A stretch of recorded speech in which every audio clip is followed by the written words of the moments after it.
to another great time with regards to the subject matter of the agenda. My name is Abiodun Famuchuro. This is the Democracy Day special edition. Democracy Day has multiple meanings to multiple individuals.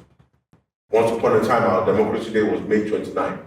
But now, by the legislation of the National Assembly and the promulgation of the President, we now have a new Democracy Day. Some persons were born into the democratic system. They did not know what it was like for us not to have a democratic institution. I will not be alone in this discourse. I will be joined by 7 young individuals who will be speaking for themselves.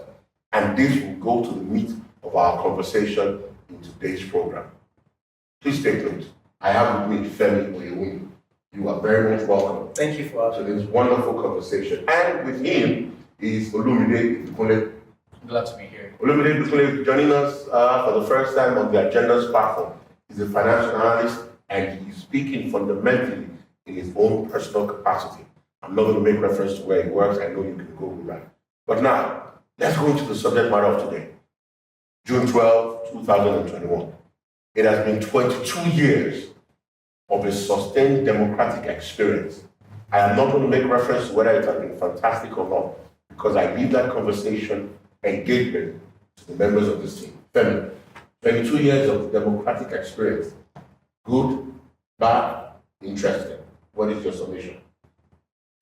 I will take it interesting because has been good and bad. Well, let me start by saying that do we have the right to celebrate what June 12 stands for? The Democracy Day? Yes, the Democracy Day itself. There's nothing to celebrate, particularly if you look at it in the view of our leaders. Everything June 12 stands for, they have defaulted in that. If you look at the history about June 12, we have more than 40 million people who were fully engaged and voted in that election. What we stand for, what June 12 stands for, was the people who were not bothered about their religion, that wanted a good governance and look at a candidate and decided to vote for that particular candidate. Are you saying in absolute sense that there is nothing to celebrate regarding our democratic The truth system? is, from our leaders, there is nothing to celebrate. If you look at the current issues we are going through right now, is everything that speaks against what is democracy. Issues we are going through. Yes. Let's talk about issues. Democracy Day. First thing first, what's your take? Something to celebrate or not? Well, I stand the risk of taking a position on this, right? You asked if it was the good, the bad, or interesting. I'll say the bad. And there's a reason I say that. When a people get into a democracy, they are doing that in the hope that they will enjoy the dividends of that democracy. When you elect officials to represent you, when you elect people to represent you, it is the hope that they take your interests and decide to run with those interests. The question Nigerians have to ask themselves is, have they enjoyed the dividends of a democracy? Between 1999 and 2021, have they enjoyed the dividends? Some people will argue that we are enjoying the dividends of democracy.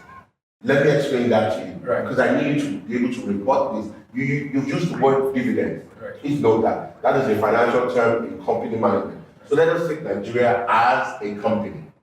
What are the benefits we've enjoyed? Some persons will make reference to telecommunication. Some persons will make reference to companies, multinationals, that have situated their offices in Nigeria. Microsoft, Google, you can mention quite a few. There is something must have given. The dividends, once upon a time, dividends of democracy used to be a language. Right. I don't hear it much. When you say dividend, what exactly are you referring to here? Nigeria as a company. I'll speak from my perspective as a financial person. Yes. You think about companies, when companies do business, you expect that they make revenues, they expend on costs, Yes. they break even first, and then they make a profit. It is from the profit that they are able to pay dividends. A company that does not make profit does not pay dividends. And that is, if you ask me, my personal experience as a Nigerian in this democracy. Nigeria is not paying any dividends because we are even yet to break even. Look at all the economic variables, all the economic statistics, and then you realize that it's even much more. Right now, as a Nigerian, I think it will be easier and safer for me to live in Pakistan or live in Syria a former ISIS stronghold that live in Nigeria You are, after 21 years of gentlemen, pardon me. You're making the scenario of democracy day look like the glass is half empty. You're talking about Nigeria not being sustainable or viable because if an organization is not able to declare dividends and is not making profit, it's just a matter of time it will go bankrupt. Yes, we are already there. We're already approaching Yes, it. yes. The foundation of every democratic institution is the Constitution. We have the Constitution. Is it not working for us? Do you want me to respond to that? Please go ahead, Mr. Yomi. You know, when you look at the Constitution, 1999 Constitution, Yes. it was just a copy and paste Constitution from the previous military regime that we have. And we all know as an issue there is a problem with that 1999 That problem is Constitution. being addressed, Mr. Yomi. Right now, constitutional amendment review is ongoing. So when you look at, I used to say this to everyone who cares to hear from me, that you can't put the restructuring of this constitution in the hands of those who are not responsible. So when you look at the current constitution that benefits an average politician, and you want them to go and amend the constitution, and you are giving it to them to amend that constitution, it's more way to look into that system and see how they can be relevant in that system. If you really want to, we want to go into restructuring of this constitution, you need to go back to where the voices of people can be heard. Coming into a larger group, you can't go to amend the constitution when you don't even know what people are agitating for. What are the representation of the people in the sitting of that amendment? You're talking about the disconnect between the leadership and the left. Exactly. We have had several opportunities to actually have the voice of the people reflect in the Constitution. The 2014 National Conference was one opportunity. Did we take it? And the point is usually That's a rhetorical question. Do you think we took it? No, we did not. Apparently, we did not take it because if we took it and implemented some, not even Of the all, recommendations. some of the recommendations of that conference, then we would probably be, we would be further along than we currently are. Right? We have a constitution that says federal character is something that you should do as a country. Yes. And 21 years down the line in democracy, we don't have anything. I mean, there's substance over form, right? There's form, there's substance. Yes. The form is that we have federal character.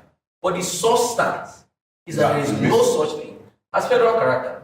So are you saying, look, we're going to come back to federal character, but Mr. Clay, are you saying that the constitutional amendment sessions that are ongoing right now is not going to give us a desired constitution? The reality is, like I said, we had an opportunity. It was not like we did not debate. We had conversation. We brought up issues. But were those recommendations? And I think that's a primary challenge with the Nigerian society. We have a lot of rhetoric. We talk a lot. We debate a lot. We're having a conversation now. We will have several more conversations. But the intention of our conversation is not progress. only, yes, and to generate substantial results. That is why we're engaging in this. That is why we have the agenda. That is why we're giving the young people of this nation, wherever you are, a platform for expression, for change in the practical sense of it. Mr. I'm going to come back to you, but before then, I need to take something you said, Mr. Yomi. And you said, regarding the political elite of the nation, you were talking about the fact that the present constitution benefits them. Are you saying that we do not have a political will to change the constitution as it presently is? If I have opportunity, I'm speaking as a typical Nigerian, I have opportunity of something that can make me pull all the funds, the public funds, the national cake as you call it, into my pocket. Why will I request for a change? There's no motivation to change anything. If I have opportunity of no one questioning me, where there is no accountability in what we are doing. For example, if you look at the constitution, allows the House of Rep to go fight and play dirty in getting contracts, in getting our infrastructures into play. When you have such a constitution that allows me to play that, I have an advantage over the man who is competent enough to go and do that project. So now if you are asking me to sit back to say we want to change, that is a drastic change. Do you think I'm going to have any will to take that off the table in the constitution? This is what I'm saying. We need to engage the people when you want to amend this 1999 constitution, in fact, someone has said before, and I agree with him, we need to abandon 1999 constitution and come up with a new constitution that reflects the will of the people. What is democracy? Are you not recommending another constitutional conference? Yes, that's what I'm saying. Because when they said that there was an opportunity before In 2014. in 2014, there was no political will or any will to actually implement. Because the recommendations are still there. Now, if you look at the current state where we are, Nigeria is not safe again. So you can see that there is a lot of pressure for the government to say they are sitting down to just have a share talk. What I'm asking for is that the people's will must be reflected in the amendment that is ongoing now, if you really want to see any change. The will of the people. Yes. Mr. Agukule, you were going to say something. I was going to add to what he said about the ruling class benefiting majorly from the constitution as it currently is structured. Right? The ruling class did not only have access to things, they are also immune. They have that immunity clause enshrined in the constitution that says That is as immunity far is as applicable to the president and the vice. right, as far as I am I'm in office, I'm not. No one can charge me. No one can arrest me. No one The can. governors have it as well. The governors have it. The deputies have it as well. So the constitution, as it currently is, as he said, is largely beneficial to them. There have been several other attempts to take bits and bits of the constitution. For instance, in finance, there's the Investment and Securities Act. There's the Companies and Allied Matters Act. There's a banks and other financial institutions act. There's so many other acts here and there that have been carved out, and especially dealt with, and some of the challenges that we've seen with the previous ones dealt with. If we are not able to address the entire constitution, can we not take that approach as well? Let's look at milestones.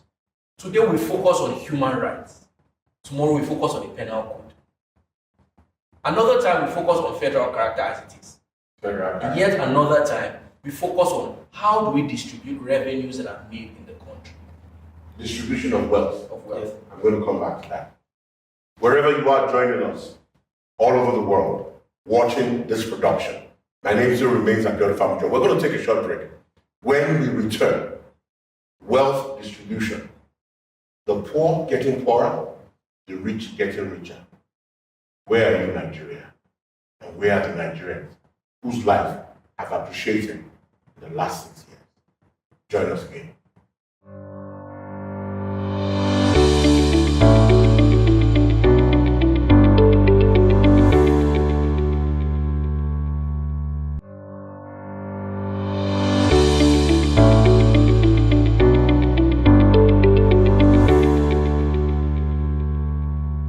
Thank you very much for joining us once again. It is still the agenda. My name is Abiodun Famujo. I'm here with some distinguished gentlemen, Olumide Agukule and Femi Oyewumi.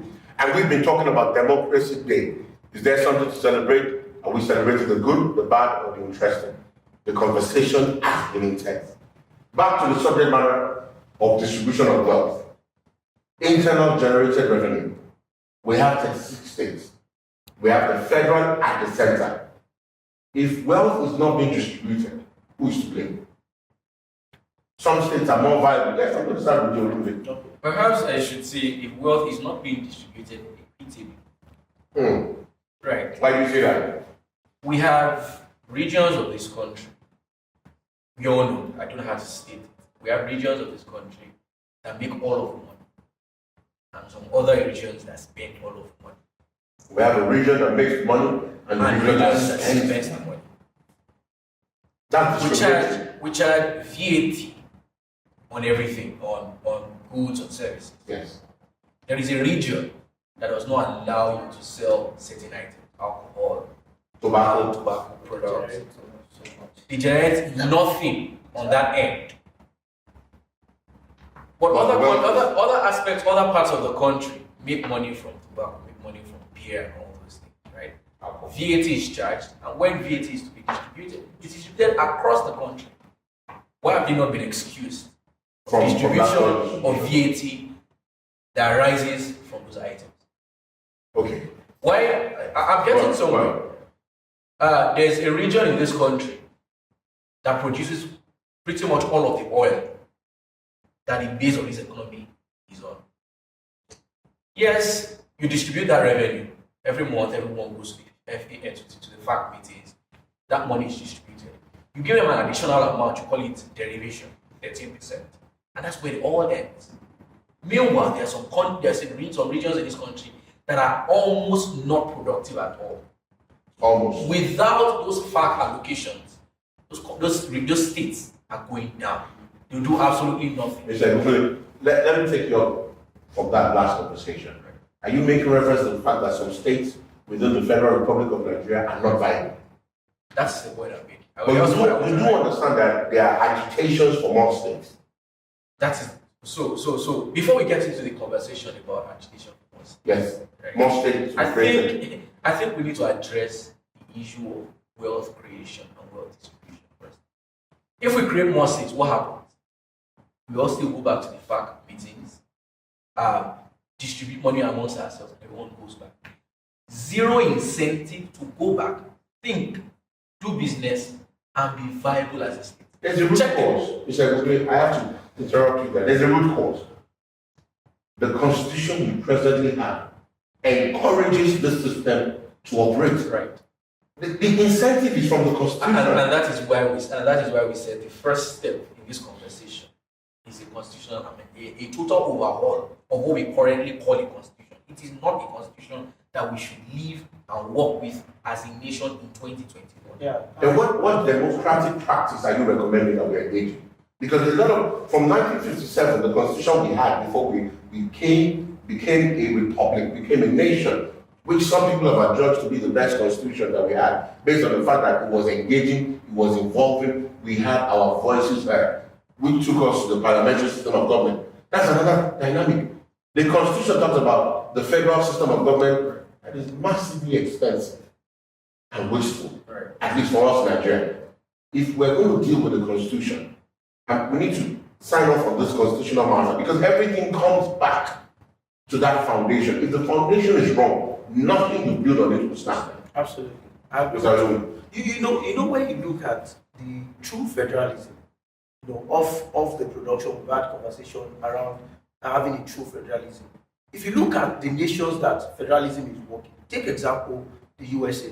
There are some of those sacrifices that happens in those states that makes the true federalism work. Unlike when Nigeria is cherry picking what to do with their own federalism. Take an example. When you talk about state autonomy, where in addendum to what Olumide is saying, where you have a responsibility and certain things you need to get done in your state that will make a state, be independent of going every month to get his own cake. Do you understand? So if you look at the state, if you look at state policing today, we are talking about insecurity. Is it true that we don't have enough young people that can protect a particular state? Take Lagos State for an example. We have people, more than 33% of the youth, qualified graduates that are out of employment. Are you saying that we don't have enough people to put in security? The question is the governor good enough to be able to, to pay the salary? Let me share my experience with you. When I was serving in the year 2009, I did a community project. I was in one particular community in Ikorodu, and I saw where the children were traveling from one particular village all the way to a mini town where they are going to school. I mean, you have to trek about an hour to get to that place. With a terrible road, I decided to build a school. I partnered with Dangote at that time.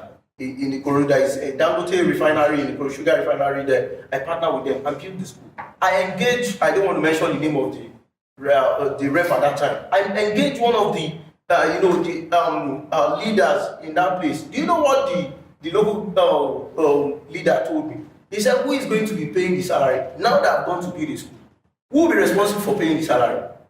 You can see how deteriorating the system has become. The people we have charged with governance, people we have charged to take over, to be more responsible, they are not ready to do any work, so to say. So when you say you have a democracy, that represent the interest of people. That's not what we are practicing. We have people who are there for their self-interest. And anytime you find a nation as an organization you are put into it, if it has nothing contributing to the central point, it should stop existing. We should not be talking about creating more states. We should be talking about how to make the state that we are workable, viable, profitable. At that point in time, I mean, it's so annoying to know that you are not contributing, you are not allowing business to grow, ease of doing business to happen in your state, but you are getting the dividends of what is being collected from other states in your state. There is something instructive that you spoke about with regards to the representatives of the people. All right, we're going to talk about the economy, but before certain things that are standing out in Nigeria as we presently have it, we're experiencing a gravitational position of insecurity like we have never experienced before. Absolutely. Only akin to the time before the Civil War. Now, please note, we are not advocating any form of violence or tribal clashes or communal advancement of clashes. No, that is not the reason for this conversation. But the gravity of insecurity is appalling concerning the nation. We know that those who have been tasked with this responsibility are doing their very best, but more needs to be done. Let's talk about this democratic representation. A number of young people were born into a democratic system. A number of them are 22 years old, 21. They have never experienced the military rule, so they do not know when we talk about agitations for the military to go. They do not know. When you mention certain leaders, they have no clue. If I were to ask some people, and I've asked, a number of young people do not have voters card. A number of people do not know who their elected representatives or their selected representatives are presently. If you are politically naive, economically disadvantaged, and emotionally humbled, of what relevance will you be to an organization or a nation? I need to ask you both that question. The representative of the democratic system we have, we need an overhaul. What must be done? Because some persons are talking about, and I need to say this before we move on, the agitations for great governance will not take place exclusively on social media. Absolutely. What must be done? I start with you, Olumide. I come to you, Femi. You said something about political naivety, right? Yes. Young people, as well, because they have not experienced military rule, all they've been exposed to their entire lives has been the democratic dispensation. Yes. That's what they're brought into, right? So you make a very valid point when you say a challenge is political naivety, and that's why you have young people in this age and time who do not have voters cards, right? But beyond political naivety, I'd also say that there is political fatigue. Political fatigue. Why? Why is there political fatigue? Time and time again, every 4 years, we go to the poll to elect our representatives.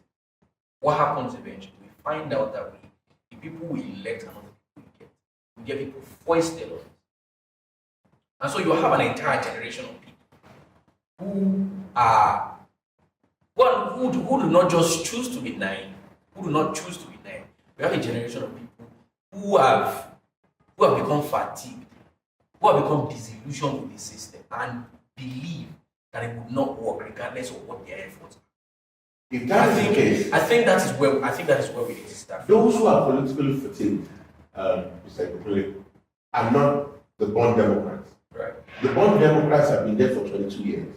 I mean, at the first election, they were 4 years old. They became eligible to vote just 4 years ago. Yes. True. That's why I have So they are not fatigued. True. This is true. But they've also grown over time to see what happens. They have people who are being through the system, who have told them this is what happens every time. We go to the polls, we vote for this person, we see someone else. We get someone else posted on us. I'm getting somewhere with this. In 2020, just last year, America went to the polls, right? And they had a generation of who maybe had never voted in their entire lives all come out. Yes. These were the, so to speak, born Democrats. If they were extrapolated into the Nigerian society, Yes. these were born Democrats. They believed that they had the power to change the system. They believed they had the power to change who was in power. Was why they came out and voted. Can the same be said for Nigeria? If we've had in 2019, we had all sorts of people. Aside the regular old guard that we usually have, we had people come out, canvassing for votes. We had younger people, more intellectual, much more exposed people, the likes of Fela Kuti, the likes of Kingsley Morgan, and all of these people came out, to contest. We had young people rally behind them, at least the ones who knew what they wanted, rally behind them. What happened eventually? So I have a different perspective to that because I was actively involved. When you want to make a change, you have to be strategic, you have to be operational, you have to understand the system that works. So when he's talking about this set of people that we're talking about, I mean, it's not enough to say that they've heard from those who are fatigued and then they shy away from the process in itself. Participation, largely, people are uneducated about governance participation, and that is the problem of these new millennials. You see people talk a lot. I mean, you can see the presence online, on social media, how they go about talk about this. It means that they are really interested in what is happening. Right. But are they ready to participate in the actual system? One of the things you can win in the argument is the fact that if you look at the process, let me give you an example. If you want to obtain your ATM card, it takes about 48. In fact, I'm bound to give you instantly. Yes. But when you want to register for a voter's card, it takes an average of 2 years to even find anything to use to go to the poll. These are part of the fundamental things that we need to start educating our people. If you need pressure groups, you need civil society groups to be involved, we need to shout over this thing. Why can't you get your voter's card on the same day you are registering it? That's number one. So that is entrance. So that means that the Independent National Electoral Committee needs to be on their games. Exactly. What role are we supposed to play as the young set of people? There are two categories I've placed them. There are the educated ones among the new millennials, and we have a bunch of the ones who are uneducated. What's the responsibility of the educated ones?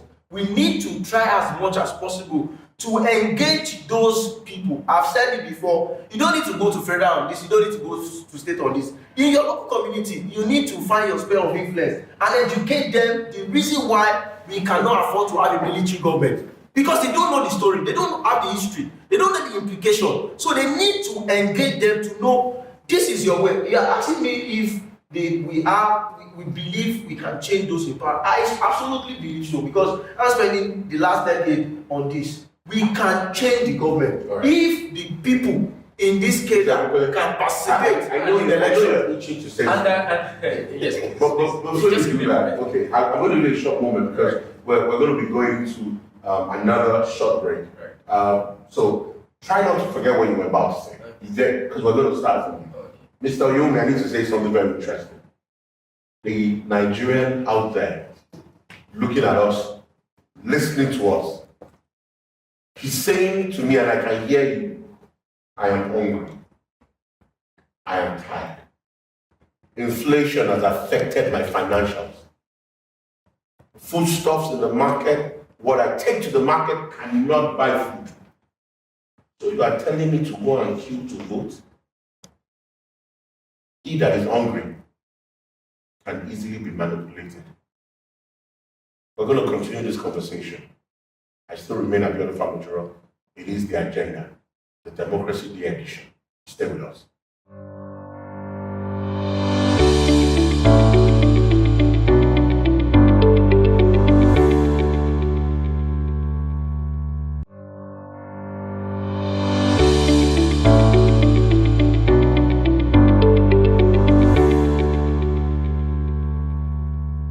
Welcome back once again. It is still the agenda, the Democracy Day edition.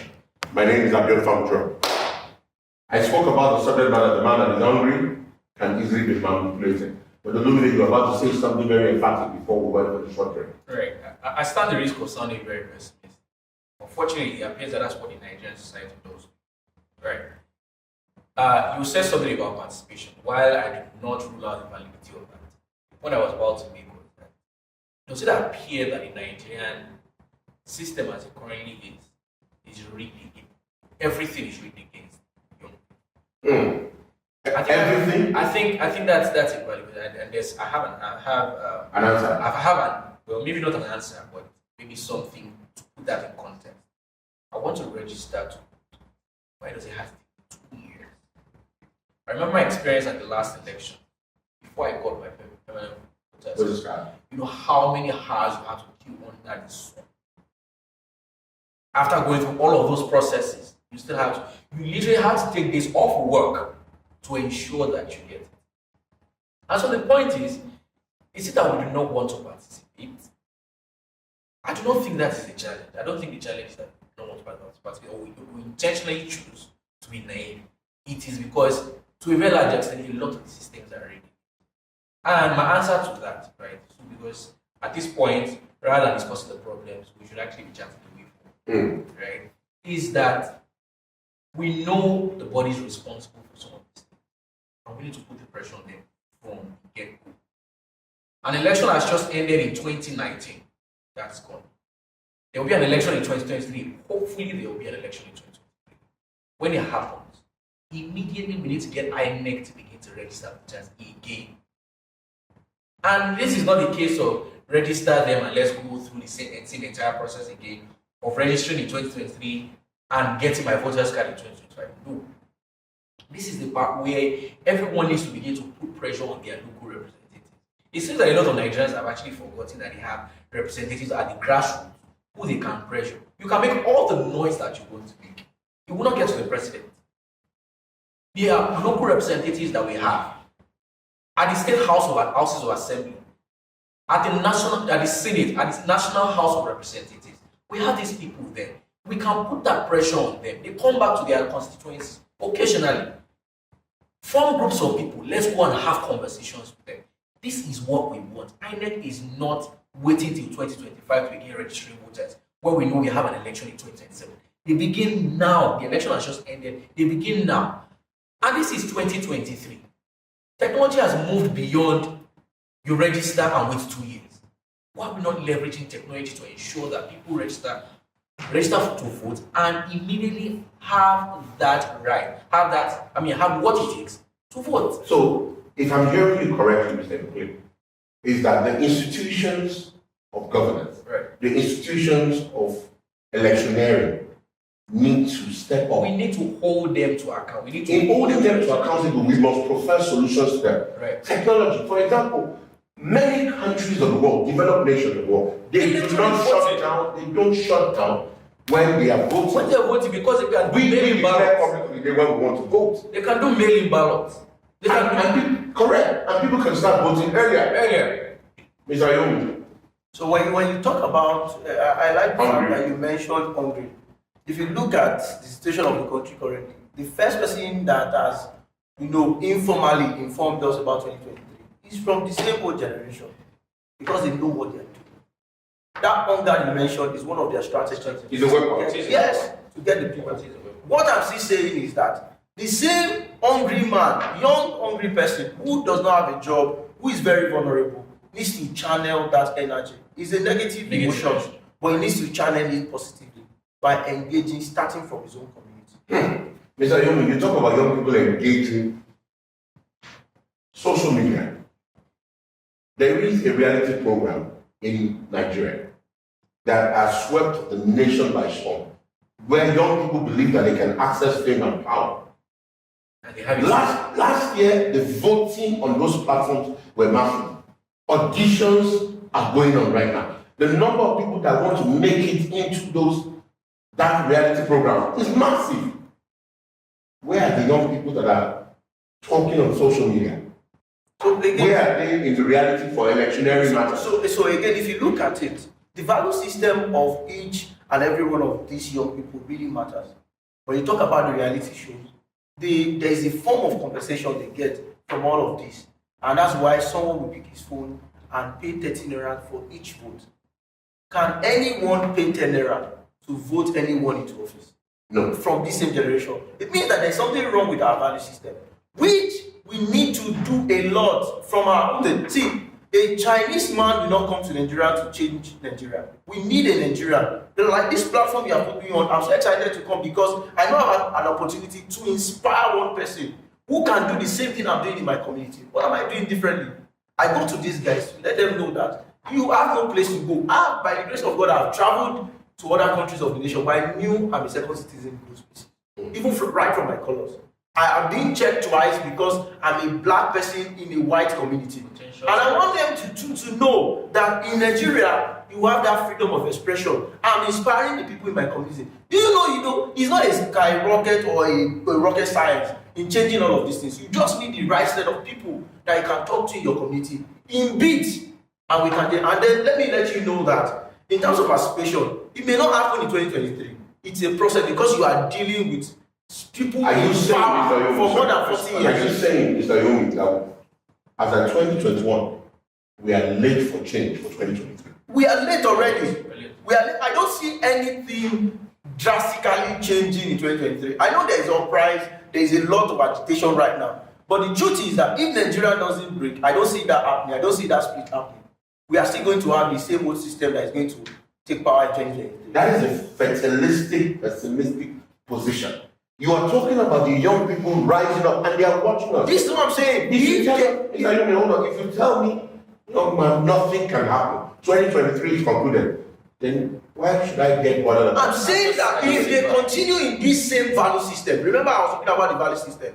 If we sit back and keep complaining, so it means that our campaign should be wake right up, now. rise up and take the action. only person I've seen one young person who was out in 2019 and he's saying he's going out. I'm already looking out for him because that's one person who has a true agenda. You don't wait 6 months into the election and start planning your strategy to win an election. So Exactly. So in each of our community, we need to identify those who full participation is going to get us. You are talking about the constitution. What the constitution, that constitution says that you must be elected in the office to make any change. If you don't go back to correct how to gain entrance into that, there's no way you can assume power. So I still go back to my strong point saying that we must educate our people. How people can get power in this nation is through that same election. Whether you are going to stand in the sun. Do you know the last election? The old woman I met, 70 years old, I asked her, Mama, what are you still waiting for after you have voted? She told me, she said, I was told that I must wait to see that vote counts. If we have young people who are standing in the sun for more than 1 week on NSAS, can do the same during the election, we are going to elect the right set of people. There is something I need to add. I love the passion with which you responded. But you do understand that the courts in the Federal Republic of Nigeria have obtained electoral victories. When they come before the judicial system, by the way, the judiciary has been on strike for 8 months for some time now in Nigeria. So it means that those who had cases pending, well, those cases will have to be revisited. Absolutely. In the absence of the rule of law, where certain individuals believe that they are bigger than the law, no nation can thrive. You know, so like we mentioned initially about the true federalism and the kind of system of government we're practicing. One of the solace for the citizen is that same judiciary. And you see it's shut down for 8 months. You begin to ask the leaders, the 8 weeks, the leaders we have in that place and all that, do they really care about the lives of people? Businesses that have been on load, losing revenue, that is going to also contribute to the nation in itself. If you have the right set of government, you don't allow your judiciary to go to sleep for 8 weeks. That is a lot.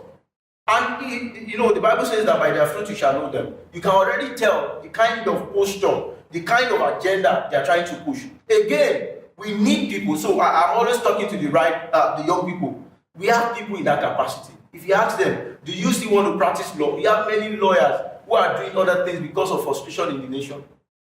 We need to let them know there is a role to play. It's not just being the chairman or the councillor. We need people in civil society. We need people in their professions. We need businesses coming from the young people that can help those young people to survive out of hunger. We need people in technology that can provide solution into the electoral system. The civil service. Yeah, the civil service. Don't forget the civil service are the most corrupt people now. They think the politicians were to steal. Mr. You don't make stupid statements. Yes, Mr. Rivera. You make a very valid point when you say that the value system of the young people is something that we have to address. But do not forget that we have the National Orientation Agency. Yeah.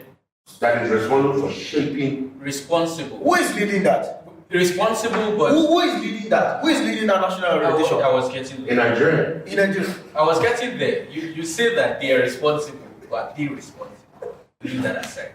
My point here is, you say that the value system of young Nigerians is something that we need to. But I want to highlight that most of the time, people would only participate in an event that they think they have the power to influence, that they have influence over. You mentioned a particular show where people spend money, pay 30 naira for each vote for a particular candidate, and then they can see the impact, they can see who they are voting. You can see the result. It is very obvious, right? In the case of Nigeria, I mean, that always appears like I'm playing the devil's advocate, but let's bring the real issues to the table. Do Nigerians feel that they have the power to influence some of these elections? A lot of times, no. Most of those Nigerians don't vote. And I'm getting somewhere with this. So if we know there are certain elections that we know we have the power to, check most of these councillorship elections, the ward election, the local government elections. They are one with how many votes? 10,000, 12,000, 19,000, or less. A member of the State House of Assembly gets into power with what?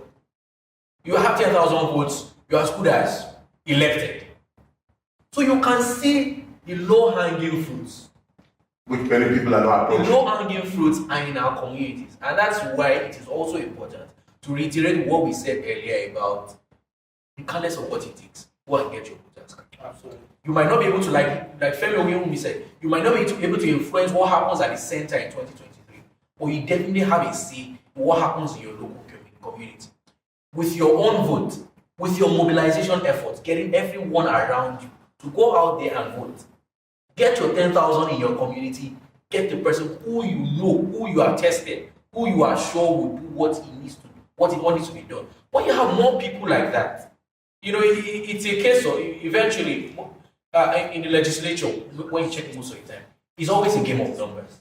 Yes. You need to form a quorum for a lot of things to happen. Yeah. It's not just a 50-50. You need to form it. So if you have a lot more people who are on the right direction, forming those quorums, it will not be difficult to petition my lawmaker and tell him, we need you to sponsor this bill.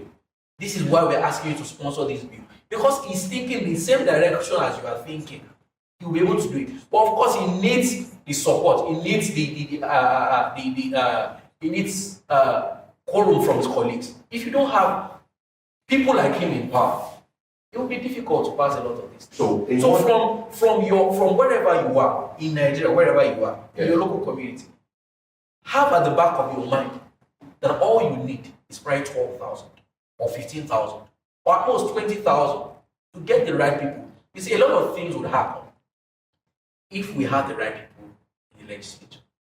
In Nigeria today, we have a legislature that does the will of the executive.